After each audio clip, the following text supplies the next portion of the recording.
How do you think the victims felt when they discovered you in the house? Yeah, they were. They were definitely scared and confused, and I don't blame them. When I entered the premises, they had no idea what my intentions were. If had I any intentions to harm them or do anything,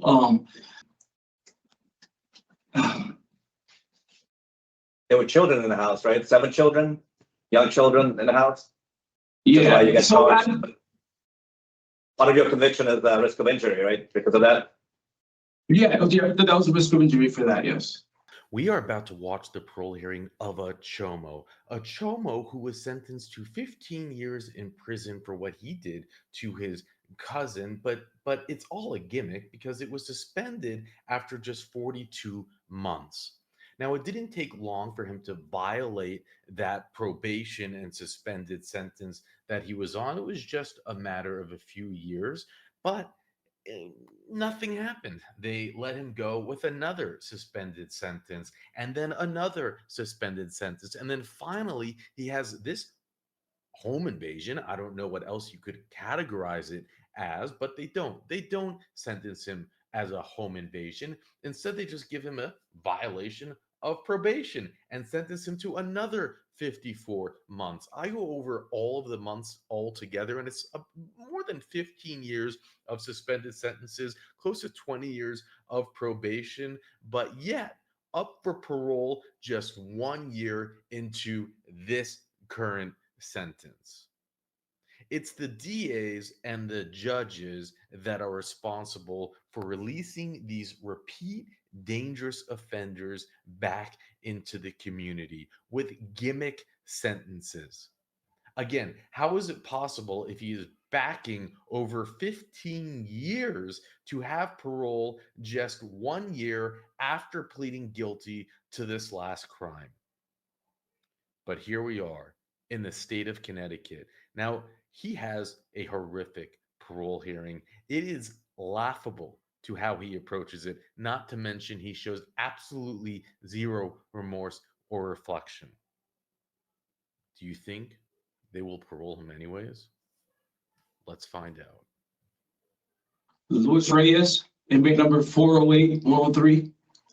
This hearing is being conducted in consideration of a parole application for Luis Reyes, inmate number 408-103. He is serving a sentence of 54 months jail class sentence for risk of injury to a child, burglary third, in violation of probation with an underlying offense of illegal sexual conduct and violation of probation. As of today, records reflect a parole eligibility date of June 12th, 2025. There's no victim input in this case. There is an offender accountability plan for the offender. It has been reviewed. It shows the offender has completed Tier 2, alternatives to violence, and alternative to violence advance. Utilizing the statewide collaborative offender risk evaluation system, the offender's overall score falls within the high range of risk for recidivism. Utilizing the static 99R, the offender's overall score for sexual offense recidivism falls within the low to moderate range. This is your opportunity to express to the board why you believe you should be granted parole. You may begin.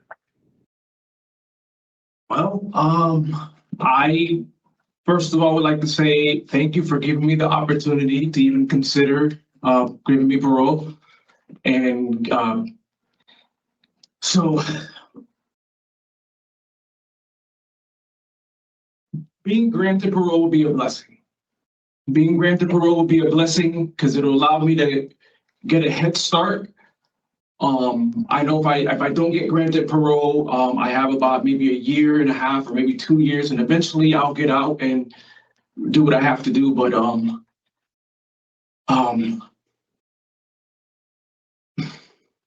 so I'm tired of messing up. I'm gonna be 40 years old next year, and I feel like I've wasted a lot of time in my life. And life could be over in a blink of an eye. Like, life is too short. And so this bid was a lot different from my last bid. I know last time I left, I left out of jail simply because I wanted to. And I'm going to be honest, I wasn't ready. What was different this time with this bid was I thought a lot. I reflected on my life, and I analyzed myself. And I think moving on forward, I'm tired of all this. I'm tired of messing up, and I want to put my foot forward and continue my purpose in life and bettering myself, and striving to do better and succeed in life. Because my biggest fear is to reach a certain age where I would have regretted my entire life and not giving myself a chance to do better. And I don't want, I won't allow that. Yeah. This is, I had it all written down, and it didn't come out the way I wanted to, but I'm speaking from the heart. I don't know. Okay, Mr. Reyes. We appreciate that you just telling us where you're at. And I do hope that you want more for yourself in this life, because what you've been doing is incredibly problematic and criminal. So we're going to ask you some questions and then discuss your case and give you a decision. Are you ready to proceed? Sure. Okay, my colleague, Mr. Sarkoff, will begin with the questions. Good afternoon, Mr. Reyes. Good afternoon. Can you tell us why you're incarcerated? I'm incarcerated for this time around. This time. This time around, I'm incarcerated for entering someone's house illegally under the influence of drugs and scaring them. And I got charged with burglary, even though there was no intention of burglarizing. That wasn't my intention. What was your intention? So if you have read the police report, or if you haven't, I have. so I was very concerning. okay, yeah. So I was under the influence of what I thought was crack cocaine at the time, and I got really paranoid, and I was running away. And at the time, I thought, like, when I ran into the house, that the lady would like help me and save me. And yeah, I just the biggest mistake I did was beginning to even start doing drugs again. So that actually has been a problem in my life, was drug addiction. You haven't mentioned anything in your response or in your opening statement about the impact on the victims. How do you think the victims felt when they discovered you in the house? Yeah, they were definitely scared and confused, and I don't blame them. When I entered the premises, they had no idea what my intentions were. If had I any intentions to harm them or do anything, I know that there wasn't a burglary because nothing was taken, nothing was broken, no one was physically harmed. Emotionally, mentally, I know that was the harm or the damage that was done, and I do apologize to them. If I could speak to them in person, I'll let them know that I really am sorry, because I should not have been under the influence at the time. And that's what led me to go into that state of mind that,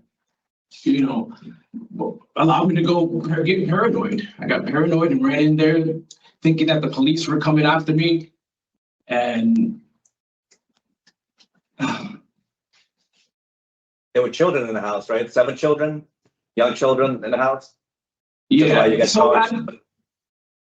Part of your conviction is the risk of injury, right? Because of that. yeah, that was a risk of injury for that, yes.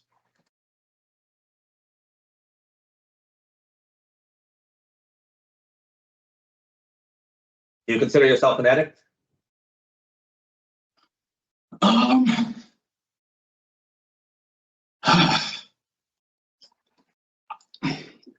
I consider myself a person that has had problems with drugs in the past. Now, I have been an addict before. I don't want to consider myself an addict, but I don't want you to get the idea that I'm in denial, because I am not in denial of the truth that I have had problems with drugs in the past. So I think at the times when I was using the drugs, you could call me an addict, but I have been sober since I've been incarcerated for the past 2.5 years. And just in defense, if I was a true addict, I would be continuing seeking to find those substances here while incarcerated as well, which I have not done. So I don't consider myself an addict. Have I considered myself having problems with drugs in the past because of my lack of finding a purpose in life? Yes, definitely. For the lack of giving up on myself and not trying, yes, definitely. What is your longest period of sobriety in the community? Not in the facility, but in the community. So my longest, I want to say about a year and a year and a half. And during that time, I was extremely fruitful. I remember. It was a really good time in my life. So I know I have what it takes to do it. That's what's different about this this time around, is that I know what I have to stay away from and how I'm going to stay away from it. Because these 4 walls is not the answer. I will get nowhere here. All right, well, let's talk about what you've done to address your substance issues. You've taken tier 2, right? Yes, sir. I took the tier 2 program, and I want to. Sorry. Go ahead. So one of the main things that really stuck with me with the tier 2 program was how addiction affects others. And the reason why is because during the times in my life when I was struggling with substance abuse, I really had it in my mind that nobody was hurt, nobody was harmed. I'm doing it to myself, don't worry about me. And not realizing like the distress I was causing, like my coworkers for not, going into work when they needed to be, not being reliable, or even my relationships with my family and how I worried them, or just maybe my behavior being erratic, or emotionally upset and taking out my anger with others. And I was in denial for a long time. I had no idea that people are affected even if you have no intentions on affecting them. It's just through the nature of dealing with the addiction. It's just it ripples into life. It ripples into your life. So that was something that really stuck out with me with tier 2. Did you learn all that before when you take the program? You've taken it in 2022, right? And then you ended up committing your offenses just a year later. Yeah, so the tier 2 program, when I took it the first time, I'm going to be honest with you, I wasn't there. I was there, but I wasn't there. I didn't take much out of it. Like I said before, when I left my last bid, I wasn't ready. I just wanted to leave for the sake of leaving, and I didn't have a purpose or a means to prevent or avoid coming back here. And I do remember going to the tier 2 program and just being there, but absent-minded. Like I was doing it just because I had to do it at the time. And this time around, like the tier 2 program, like I was very, very engaged. Like I'm reading, I'm listening, I'm actually wanting to learn. So it was yeah. It was almost, actually, I'll be honest with you, it's almost as if I didn't even take the 2-2 program the first time. Because I don't remember anything the first time. And what are your plans to maintain your sobriety in the community? Here goes the good question. All right, so my immediate goals when I get out are to find a good paying job and save up money so I can be financially stable and become independent. So in order to do that, I have a game plan. And it's simple: people, places, and things. And I know I've heard this growing up all my life, and I just never knew what it actually meant. But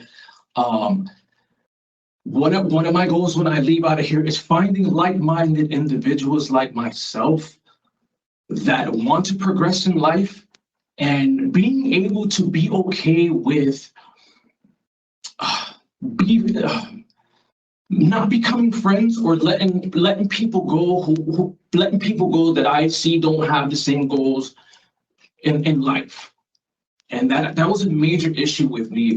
For a long time, I would befriend anyone just because I thought they were nice. And, you know, many of them had drug addictions and problems that I overlooked. And it was like, all right, he does drugs, that's okay. And through that, I kind of like, you know, just was part of the whole culture, I guess, you know. And I have to say that I don't care about hurting people's feelings anymore if I don't associate myself with them because of what they're doing, because what they're doing is not what I want to do anymore.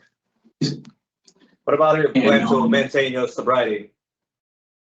So yeah, as soon as I get out into the world, definitely some drug groups. We have not AA, NA, some NA groups.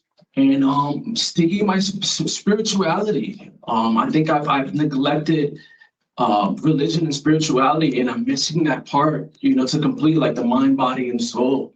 And where are you going to go for the ANA meetings? Where are you going to go? So I'm not sure yet, but I do know that my probation officer, and then perhaps my parole officer will have like a list of places that I can go to seek treatment. But I definitely, when I get out of here, I would like to seek treatment, and that's just to probably reach out to people that are like me, like I said, that want to better themselves and stay away from those who have no plans. Have you done any AA meetings in the facility? So no, not yet. I actually just spoke to someone that told me I could sign up for it. So that was interesting. I had no idea that AA was going on here. So yeah, so that would be something I would definitely like to do. Mm-hmm. I hope you do. What happens when someone offers you drugs in the community? Well, if I could say no here, I could say no out there. But the main thing that I have to keep reminding myself is the damage that it's done to my life up until this point. Like, someone offers me drugs and like, I don't want to come back here. I don't want to come back here. I'm tired of being a failure. I'm going to be honest and say that I'm completely humiliated with myself. And the reason why I say that is because how I grew up is nothing how I turned out. So I know a lot of it has to do with me. I can't blame others anymore. Absolutely not. I'm going to be 40 years old. And it's time that I wake up. I have to take accountability for myself. And yeah. All right, well, thank you, Mr. Reyes, for answering my questions. That's all I have, Madam Chair. Okay. So, Mr. Reyes, I was really taken aback. I hadn't read it before in my years of doing this job, that you picked up heroin at the age of 35 because you were bored with life. Right. So I have had problems with addiction before in my life. but it wasn't hard drugs. It wasn't hard drugs. I have problems with what was I doing before that? Maybe like Percocets, Ecstasy, crack, ecstasy. bath salts, marijuana, and fentanyl. Right. So the fentanyl, heroin, and crack, which were the harder drugs, I didn't start till I was 35. So and that was the problem going into these drugs, is because at the time I was doing really good. I felt like I had no purpose. I felt like I had no purpose. I'm going to rein you in here, Mr. Reyes. It's been a long day. So why did you pick up? I mean, boredom? I mean, what were you trying to avoid? So I guess it's I was hanging out with someone that day, the day that I actually decided to try it for the first time. And I gave myself permission because I was curious to try it. And it just, do you feel like you became addicted that day? No. Was it that powerful? Okay, so then you No. continued to give yourself permission. It was progressive. I tried it that first time, and it was like a couple weeks after that I tried it again. But I think the problem was my whole mindset before I even tried it, before I allowed myself to give myself permission when I tried it, was the whole mindset that I had. And I wasn't in a growth mindset.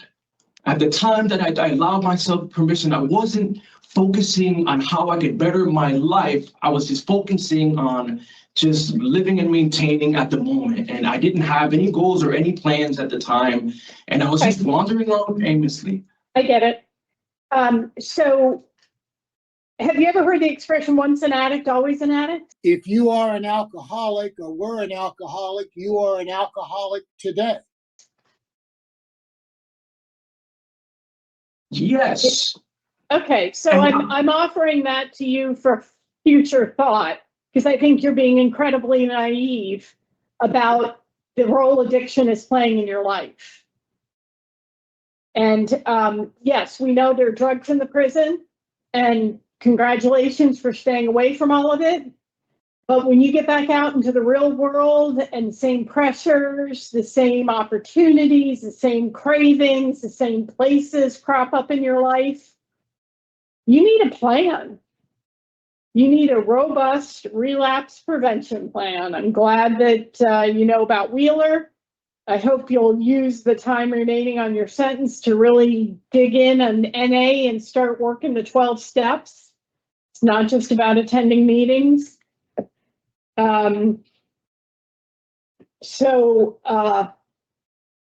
You have a flat sentence.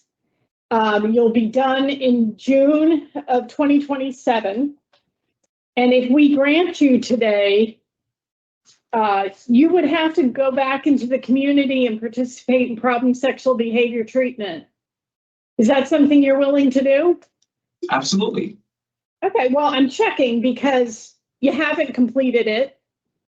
You need to complete it. Mm-hmm. And, you know, some people would rather just wind down the clock and avoid facing, you know, their responsibility for the crimes that they've committed and what was behind that. Do you have any need in your life to have contact with minor age children? No, not at all. Okay, so is the victim your nephew or your cousin? Cousin. Okay, couldn't quite tell from the documents. It seemed to change quite a bit. You would also be stipulated to have a restriction on your use of pornography. Are you going to be able to abide by that? Yes. Okay, I'm asking because in your 2025 evaluation by the Connection, you said it impacted your daily life. And let's not waste time with more violations and bringing you back on parole violation because you didn't follow the rules. And you're telling us what we want to hear today in order to get out and have no intention of following the rules. Do you understand the difference between probation and parole? So I understand that probation is what you do after you're done with your sentence. Parole, it's basically you're still doing it's still part of that sentence, right? Well, that's not really the point. Probation is, well, let me start with parole. Parole officers have arrest powers. So, when you're screwing up on probation and you're not going to your groups and you're not reporting and you're giving dirty urines and your probation officer documents and documents and documents, all of that until everything he or she has tried with you has failed in terms of sanctions, then they go before a judge, they get a warrant signed, they come looking for you. Parole's different. They have arrest powers. You mess up on parole, you violate your conditions and you're back in prison. And the chance of you getting re-paroled with these crimes and your history on probation, very poor.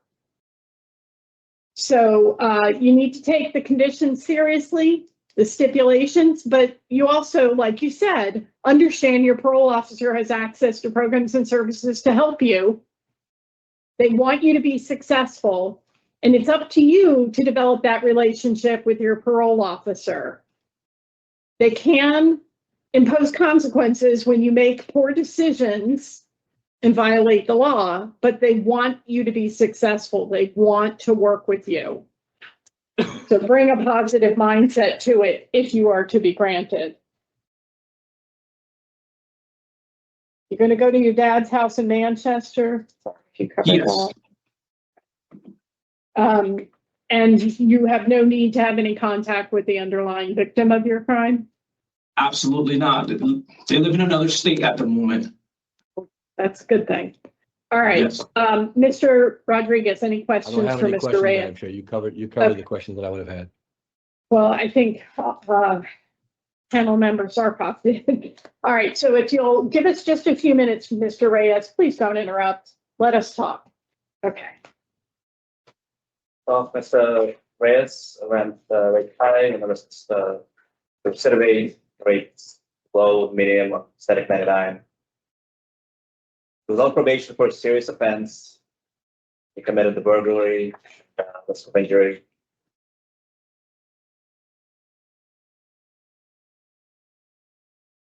Taken some positive programs. He didn't receive any tickets in the facility. I don't love the flat sentence here. So there's that. It really comes down to me, like how serious is he about his sobriety? I think he is serious. I think he wants to change. What I'm not really hearing is a concrete plan on how to get there. So I'm going to be in denial today. I'm willing to discuss potentially here. I'll give him some more time to think about, come up with a battery release plan, US prevention plan, go to AA meetings, do what he needs to do to really set himself up for success, because I'm not really hearing a very concrete plan at this point. Mr. Reyes completed the Tier 2 program. He got an excellent evaluation for it. He's finally connected to NA, and he knows about Wheeler. To me, the bigger issue with Mr. Reyes is the underlying convictions for illegal sexual contact. And I truly want to see him complete problem sexual behavior treatment. He's on the registry until May of 2028. 28. So,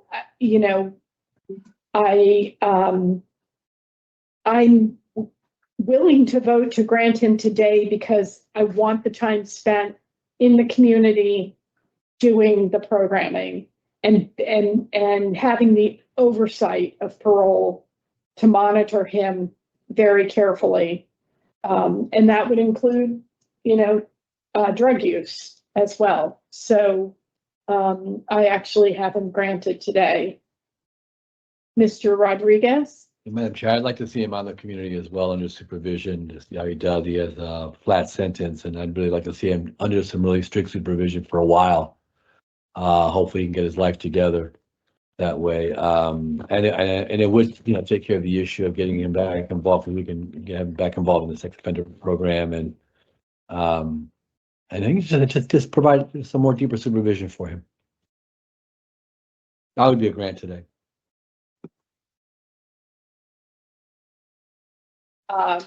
Can we talk about conditions? I have problem sexual behavior treatment, Yeah.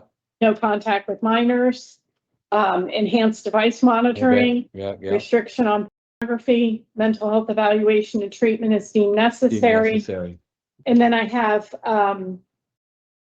2 addresses in Waterbury for him to stay away from, where he terrorized the residents with this incident. I didn't choose, or I'm not choosing to name the victim in the burglary 3 because he doesn't know her. You okay with that? I am. Are you still in the minority here? I'll be in a minority. Okay. So in the matter of Louis Reyes, inmate number 408103, there's a motion to grant parole on or after today's date of October 10th, 2025, with the following conditions for supervision. You're to engage in problem sexual behavior treatment in the community. You're not to have any contact with minors. You're to be subject to enhanced device monitoring and a restriction on pornography. You're to have a mental health evaluation and treatment is deemed necessary, and you're to stay away from 4 and 3 Street, Waterbury. Do I have a second? Second. All in favor? Aye. All opposed? Aye. Okay. So by majority decision, Mr. Reyes, you've been granted. Of course, you're not going out today. They'll have to do a home visit with your father and confirm that that's an appropriate placement for you. But the most important thing is to get into programming and use this little more than 1.5 years to get yourself on the right path. Put your money where your mouth is when you say you're tired of messing up. Thank you. I wish you much success. Good luck. Thank you.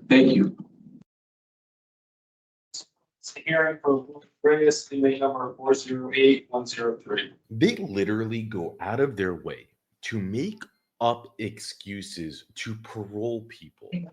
She literally used the words that he received an excellent report on his Tier 2 program. That's a substance abuse program. And yet he comes in here and he says everything that you are not supposed to say if you have even just spent a moment of your life in recovery. And here he is, as he kept continuing to say, about to turn 40, and he still doesn't even have the basic fundamental understanding on how to answer the question, are you an addict? But don't worry, he received an excellent report on Tier 2. And for those of you who are wondering what it is with his, sex offense and when he asked to register, that's because he committed a very serious crime against his relative. That happened back in 2015. Here's his jacket that we have access to. 2/14/2015, it's out of order. 10/26/2021, 12/8/2021, and then his most recent offense, 2/26/2024, where he violates the probation that he's on for these previous crimes, yet somehow up for parole a year into it. Because sentencing, it's all a gimmick. Now, if you want to see the sentencing that he got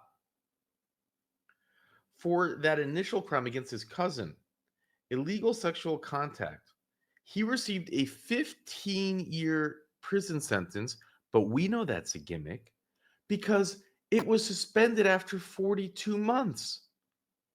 So we know that he would have probably gotten parole halfway through that, so maybe he spent a couple years in prison, and then probation 10 years. So anyone with common sense would say, wait a minute. If you get sentenced to 15 years in prison, but it's suspended, wouldn't you have to serve that time if you violate?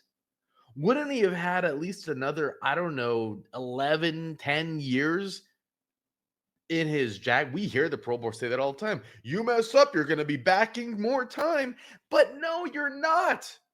Because he messed up in 2021, violation of probation.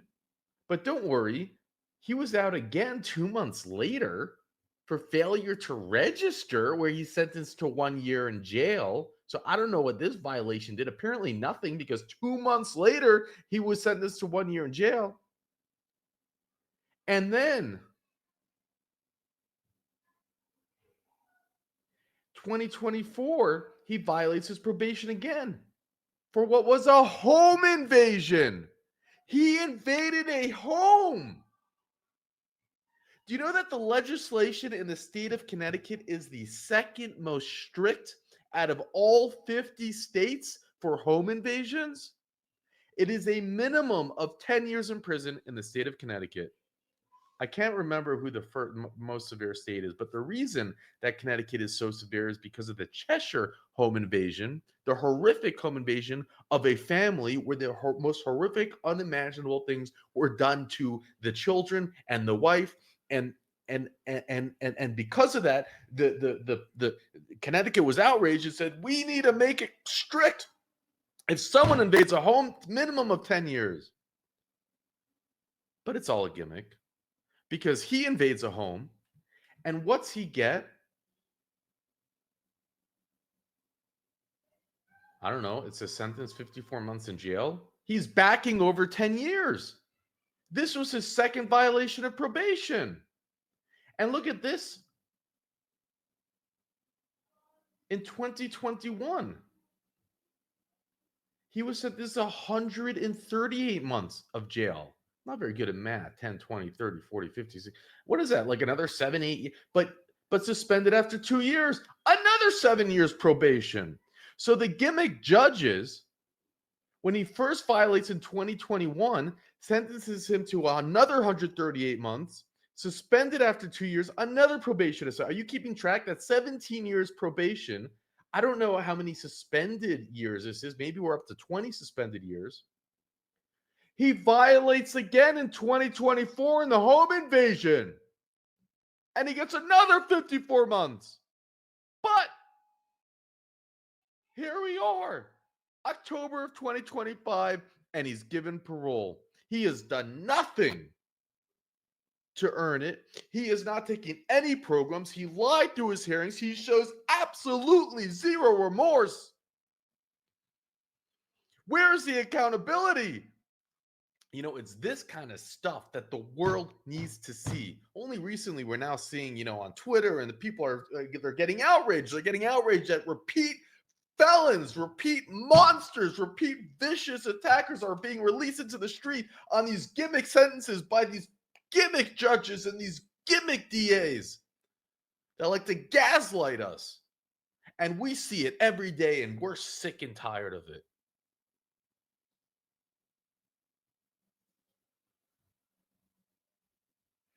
And then the parole board goes out of their way to try to come up with some type of to jump through hoops. I mean, there's one parole board member, the new one, so far from what I've seen of him, only seen a few hearings from him, but he's been the most rational one. I've seen him deny on these ridiculous cases.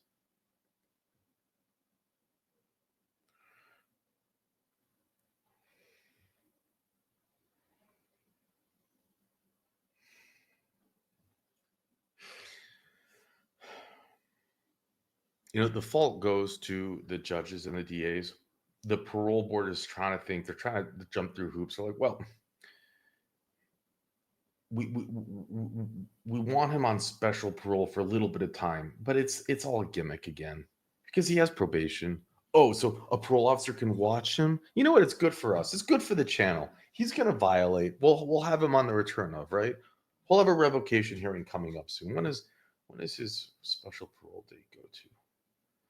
9/7/2027. He's not going to make it.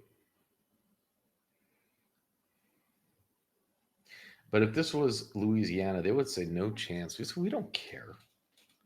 You have shown us that you can't, you've done nothing. And you're going to go out there and you're going to reoffend again. And these aren't little offenses. These are, that was a home invasion. And there's no info. I can't find any info online. You know, it's I don't have my researchers, and it's difficult to find, to really dig deep. Connecticut is good at hiding this stuff. But anyways, there you have it. Do you consider yourself an addict?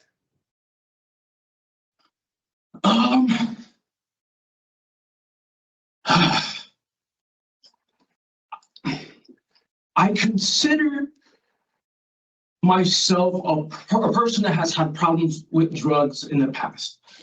Now, I have been an addict before. I don't want to, so I don't want to consider myself an addict, but I don't want you to get the idea that I'm in denial, because I am not in denial of the truth that I have had problems with drugs in the past. So I think at the times when I was using the drugs, you could call me an addict, but I have been sober since I've been incarcerated for the past 2.5 years. And just in defense, if I was a true addict, I would be continuing seeking to find those substances here while incarcerated as well, which I have not done. If you are an alcoholic or were an alcoholic, you are an alcoholic today.